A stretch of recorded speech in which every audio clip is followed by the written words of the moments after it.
Ladies and gentlemen, welcome back to another episode of the FIFA 23 Everton career mode. I felt like it's been a while, but it's not. I've literally missed you for a day or two, just for the fact that obviously we've gone into the January transfer window. I wanted to give you time because, as you all may know, I record these in advance. So I actually wanted to take some time to be able to catch up with the last video I uploaded to see what the comment section is saying about what transfers to make. And speaking of transfers, I've spent a lot of time on working what positions we need to actually improve, what squad depth we need to bring in, and what transfers would actually suit the money that I've got and the tactic that I'm playing. So yeah, it's going to be a tasty episode. Let's get into it. Even though I mentioned transfers, you do have to wait a little bit. We are jumping into our first game, and what a game it is of the episode. The Carabao Cup semi-final, the first leg against Manchester City. We are at Goodison Park for the first leg, and what an opponent to play. It's my first FIFA, it's my first game of FIFA in a couple of days. I'm absolutely freezing. My hands, I can't even feel them. So this may be a bloodbath, but I will try my hardest to get somewhat a result out of this, or just at least carry me over to Etihad. That might happen in the next episode. We're playing with the strongest 11. We'll see how the team goes. And who knows? This might be the last game for some of the players that are actually playing. Let's get into it. Nice little cut back to Kevin De Bruyne. Don't want to play that through. It's been 2 minutes, lads. This is... If this is what it's going to be like for the full 90 minutes, I don't want to play it. I'll put the controller down and I'll quit. Seriously, will quit. But it will be. After all that moaning, can they give me an opportunity? Martial is through on goal. Martial, can he finish? He can finish. What a finish. Straight after the opportunity that they had, Martial goes through to the other end and puts it away. We are 1-0 up in the first leg of the Carabao Cup. I think there's still 2 legs in the Carabao Cup. I probably should have checked that before even stating there's 2 legs, but I think there is. Nice bit of play by Iwobi to hold it up. Plays it through to Anthony Martial. And a great finish as well. This is a great start, and I've just noticed they're not playing Edison. We may have a chance. Martial. Make the run. He's made the run. Gordon's found him. Can he finish? It's on his stronger foot. Can he finish? That is an unbelievable finish. Martial, I have missed you. I was going to say something absolutely mad then. I was going to say I've missed playing with you, but I mean, I've just stated it now. I'm an absolute idiot. But a great finish nonetheless. It's 2-0 up. If there is 2 legs, we're in a great position for the second leg away from home. But I mean, even if there's just the one, we could be in the final here. Let's keep running. He's got space to run into. Probably should have played it a Iwobi, but I will now if he's managed to keep himself onside. Touch, finish, surely. Oh, that's great defending. As Anona got in front of that. That is great defending. I don't know who that were from City, but that was unbelievable defending nonetheless. Play Amadou Anona. Can we get it back into McNeil? Can McNeil finish this, please? McNeil, it is 3-0. We had a great opportunity before, but unbelievable defending by City. But this time they can't stop McNeil. Tell you what, he's been informed recently. Martial, them 2 together. I will looking. I've got a document of what players I want to sign, and I've got a couple of players that may replace McNeil as a starting 11 for now. But with his performances recently and the start of this episode, I just don't think we can replace him. Anthony Gordon, we've got a chance to break. This is all it's been, just counter-attacking. They've had their chances and just not took them. We've took ours. Can we take another? Can we make it 4-0? Alex Iwobi is back post. He's been able to win that. He's won the header and it's just bounced over the net. I thought that were aiming towards the back of the net and it's just gone over. This performance, as much as I say it's just been us counter-attacking, you've still got to put respect on our name. We've passed really well, we've pressed really well, we've created their mistakes. I'm really happy with this performance. Well done, Tarkowski. Play it back. Great bit of play. Get yourself out of danger. Gordon, he's beat his defender. This is a lovely bit of football if we can manage to put this away. I'll play it through to Martial. That's a Martial hat-trick. That is beautiful football. They pressed very highly. They just passed it around their players and created an incredible opportunity. Anthony Gordon made the run when I wanted him to instead of waiting. I've said before and I'll say it again. This performance and this team, I'm generally falling in love with it. And by the team, obviously, I'm in love with Everton. I mean, the actual squad that I've got. We've got another opportunity. Martial, can he get a 4th? He's got a 4th straight from kick-off. I mean, I think it's fair to say I've not messed with the sliders just yet. I'm trying to find the perfect one for me. I've been testing a couple out and I've never been able to find, like, the perfect one. Love a bit of play. Yet again, passing around their plays. It's beautiful football. We've done it again. We have absolutely done that again. That's incredible football. João Pedro, can he put it away? He's put it away. 6-0 against Manchester City. Just believe it would happen. It's a realistic scoreline. I mean, we've beaten 4-0 before in the past. So to do it with this team as well, you can't complain. 6-0 in the Carabao Cup, first leg of the semi-final. Surely we're through. Surely we're through to the final. And the full-time whistle has got it. Has finished 6-0 in the first leg. I'm pretty sure there's 2 legs. An incredible first leg, better than I expected. I mentioned that I haven't played FIFA for a couple of days. My hands, I still can't feel them. But that game, incredible performance. I think I just need to have a break from FIFA once in a while, and I will start beating teams 6-0. And that man is unbelievable. So on to the first bit of transfer business we're getting into in the January transfer window. Obviously, the first one technically being James Ward-Prowse out the door to Barcelona. But the other one that have just recently come in, Bayer Leverkusen, have come in for a player that I'm looking to loan out for the rest of the season. I know I mentioned that I want to keep him in and use him as much as possible. But at the minute, we've got Trippier and Coleman. So he is really our third choice at this moment in time. So I want him to get as much game time as possible. So a 6-month loan, especially to a team like Bayer Leverkusen, I'm happy with that. And don't worry, I did see they've come in with a loan to buy. I'm obviously not accepting that. I am just going to do a loan, and I will do a short loan. So he's back at the start of the next season. Great bit of business, and hopefully it gets the game time he deserves. But on to the next game then, going from one competition to another. We are in the FA Cup. Our first game in the FA Cup is against Cambridge United. Somewhat of an easy opponent, but I'm not going to underestimate him, especially when I'm playing highlights. Anything could happen. Going with a rotated 11, there's going to be players in there that are barely getting in the game time, hence the minus stats. So yeah, I'm just going to exaggerate the point. Anything really could happen in this game. First opportunity, it does fall to Cambridge United. Not a great start, but they are in their own half at the currently. So defend this, Nathan Patterson, easily defended. I mean, they could have let us out a counter attack. James Corner from a set piece. He is a set piece specialist. Well, dead ball specialist, should I say? Come on, get this. I've not got that many. I mean, Jared Brownthwaite, if he can get his head on this. Not gone to him. It's gone to Ben Godfrey. It's not been able to get to him. Come on, get it back in, recycle it. Who's that? Anana. Oh, win that. Touch, Anana. João Pedro is onside. Great finish. Well, technically we've scored from a corner. Not exactly how I wanted to score, but we're 1-0 nonetheless. Great start to the game, 11 minutes in. 26th minute and we've got a counter-attacking opportunity. I just want a couple of goals to put this game to bed because EA have, I mean, they've just done me over there. So this isn't even my highlight. They've just disguised it as mine. They've passed the ball away and given it to Cambridge. Great. Okay, I generally thought that were going to go in. So is the highlight still going or... Okay, out of zone. Jesus Christ. Some of the stuff that happens on these highlights is very unpredictable. They've got to play it in.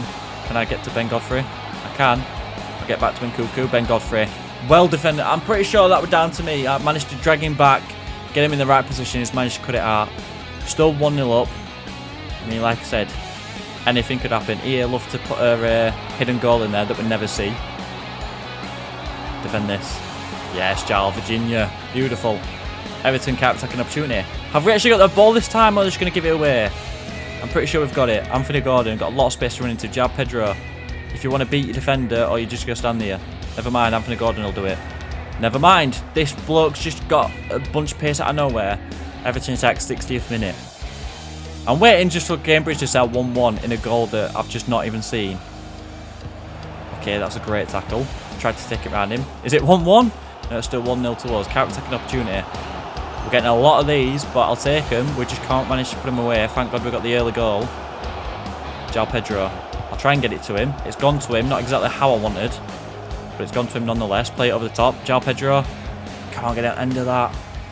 Blow your whistle, ref. Nope, still 1-0. 66th minute. We're getting a lot of highlights in the 60th minute. There's a lot of football going on. João Pedro, touch. Take it round this defender. He's just not been able to take it round. They're defending really well. I'll give them that. Like the first goal, the only goal we've scored. The defensive, a bit awful, but recently they've been great. Alex Iwobi. Get this knocked it. So what were the point of giving me the corner then? Seriously. What were the point of giving me that corner? Alex Iwobi. Get past your defender. And again, keep going. João Pedro has got a lot of space in the middle. I mean, he's not gone wherever I've directed him to go. But we have won the game. I was just double checking whether they wanted to sneak a little goal in there. We've won the game. We're through to the next round of the FA Cup. Not exactly the game I was expecting. I didn't comfortably win, but we won. So through to the next round we are. So I think that's enough business on the pitch. Time to try and get some done off the pitch. And then the first issue we've always had to address since the departure of James Ward-Prowse is the right-hand side of the midfield. We haven't got a right central midfielder. And I have added a lot, and I mean a lot of central midfielders that I've took an in-depth look at. I've bring in all the valuables to it, like the money, the wages, everything like that. And I've added somewhat of a great shortlist for this. Some you're going to think are absolutely outrageous, wouldn't happen. And those probably won't happen due to finances. We've got a bit of money, but I don't absolutely want to blow all the bank on just one player.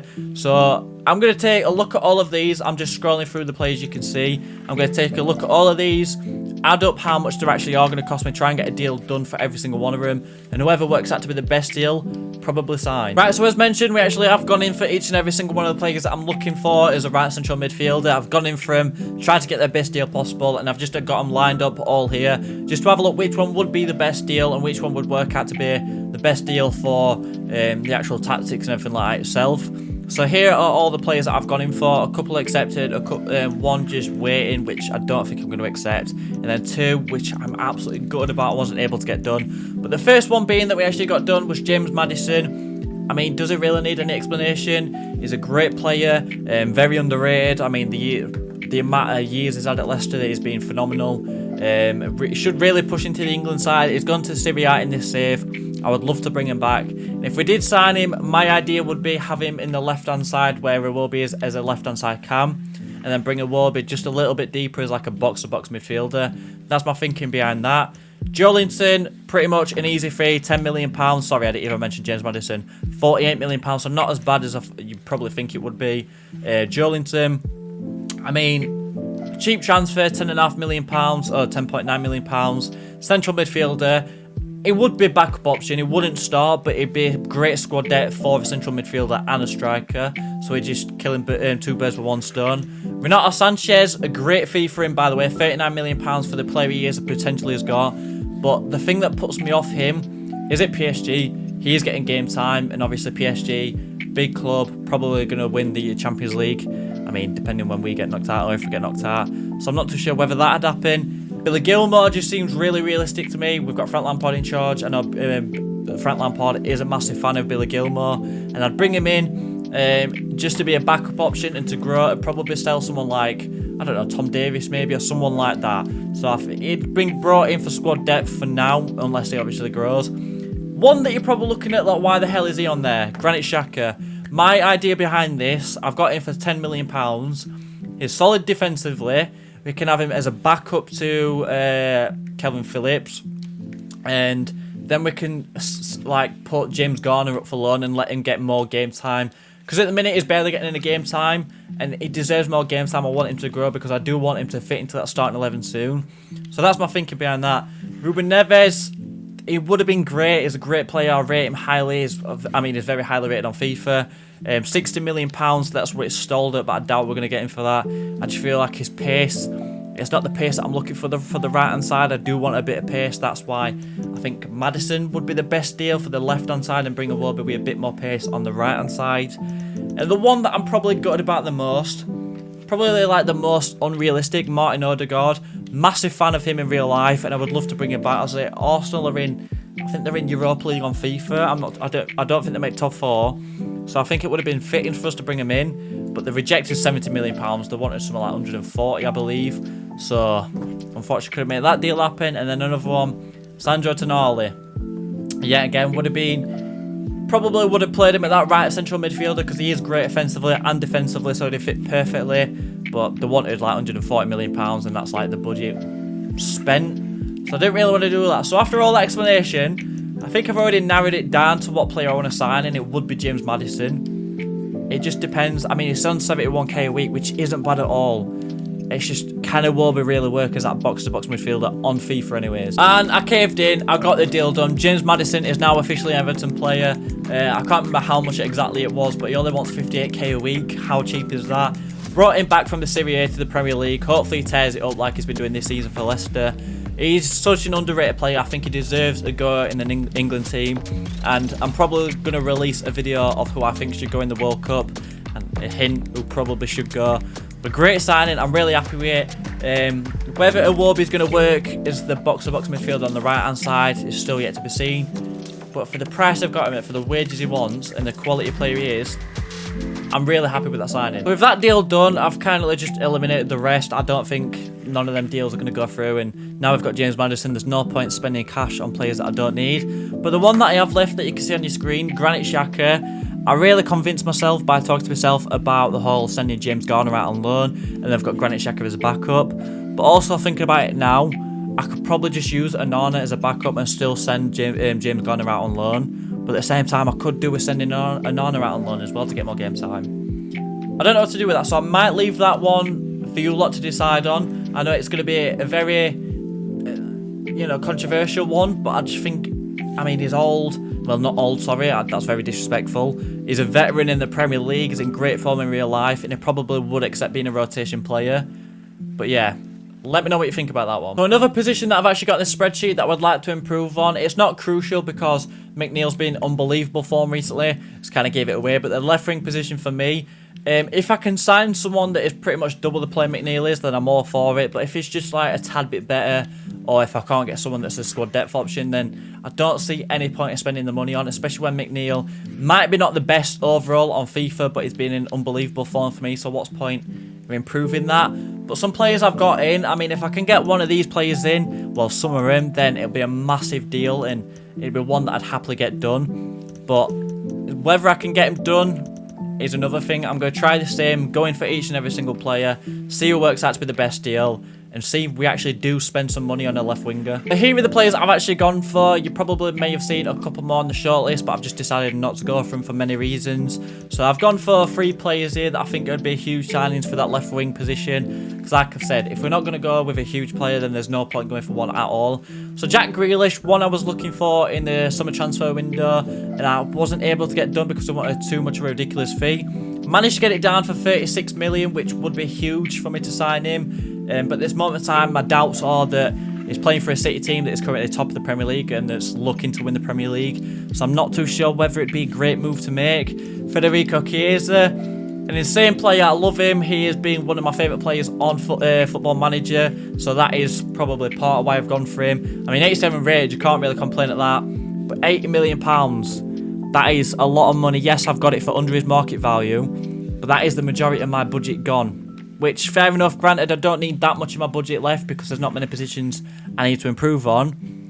But £80 million, and from Juventus, would that be a realistic deal? And then another player I was looking to sign in the summer transfer window, I just never managed to get done because they wanted a ridiculous fee yet again. But this time, £57 million for Cody Gakpo, a player that we are currently linked with in real life. I don't know how much of that is true, but I'm going off it anyway. 85 overall, and if it's between him and Grealish, I can eliminate Grealish because I think Cody Gakpo is younger, is 1 rating higher in his overall, he wants less wage, and I just think he'd be a better player overall. So I think Grealish is probably out of the equation at this moment in time, and realism, I would probably go for Gakpo anyway.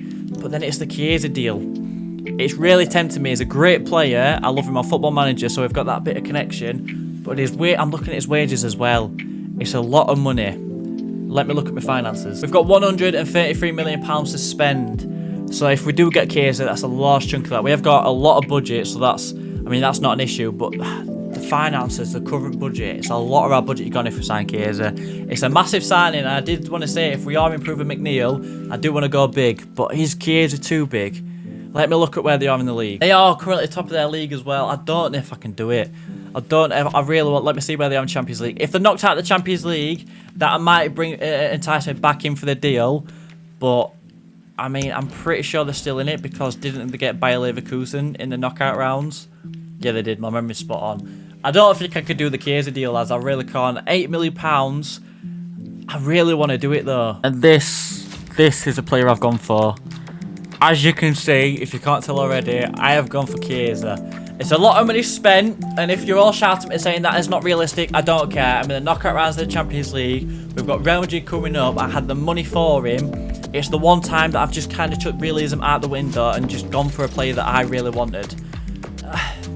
I think it's an incredible deal. I think it'd be an incredible player for us, and like I said, if I'm going to improve McNeil, I might as well sign double the player McNeil is. So Chiesa, incredible player in real life, had the Euros of his life. He's not doing that great at Juventus at this moment in time. I don't know if he's got an injury, but it's a great signing nonetheless, and I'm really happy about that one. And after that deal, we have got £49 million to spend, and that's a lot of our wage budget gone. But I've just quickly took a look at Cody Gakpo and Grealish's wages that I would have had to pay for him, and pretty much Cody Gakpo would have wanted the exact same as paying Chiesa. and Grealish would have paid, I think, wanted double of Kierxn. I'm currently playing Kierxn 120k a week, so it's not that bad. I'm feeling better about the deal, and I mean, to slot him in the team, which I'm going to do now, he's going to look great. I mean, just look at him there. He was going to be a phenomenal player for us. I mean, I'll do his squad development, but I'm really happy about that deal. Yes, like I said, you might shout unrealistic. You might be like, oh, you've ruined the series. I've not. It's an incredible signing. He's going to be a player that develops under us. Juventus in real life are in an absolute shambles of a situation. And for me to bring him into a club that I could see going far with this team, in incredible form. The league, not so much, but the Champions League, we could go far. I'm trying to talk myself that I got this one right. Please just be honest with me. Let me know in the comment section. Did I get this deal right? But that is where I'm going to end today's episode. Hope you all have enjoyed. Like I said, just let me know on the Kierxn deal whether I've got it right or not. And let me know on the Granit Xhaka. I don't think with me getting Kierxn in now that I really should spend the last bit of money I've got on Granit Xhaka. I just think we should keep James Garner and just use him whenever we can. Because a lot of times Kelvin Phillips is either unfit or he's injury prone on this game. So, I mean, to keep him in, he probably will get some game time, just not as much as I want him to. But yeah, we've got a lot of the transfer window still to go. Like I said, we've still got £50 million, 49 exactly. So let me know on some of where I think I should improve and what players you would like me to improve on. And yeah, thank you all for watching. Thank you for 1,500 subscribers, by the way. I forgot to mention. And yeah, take care, stay safe. I'll see you on the next video.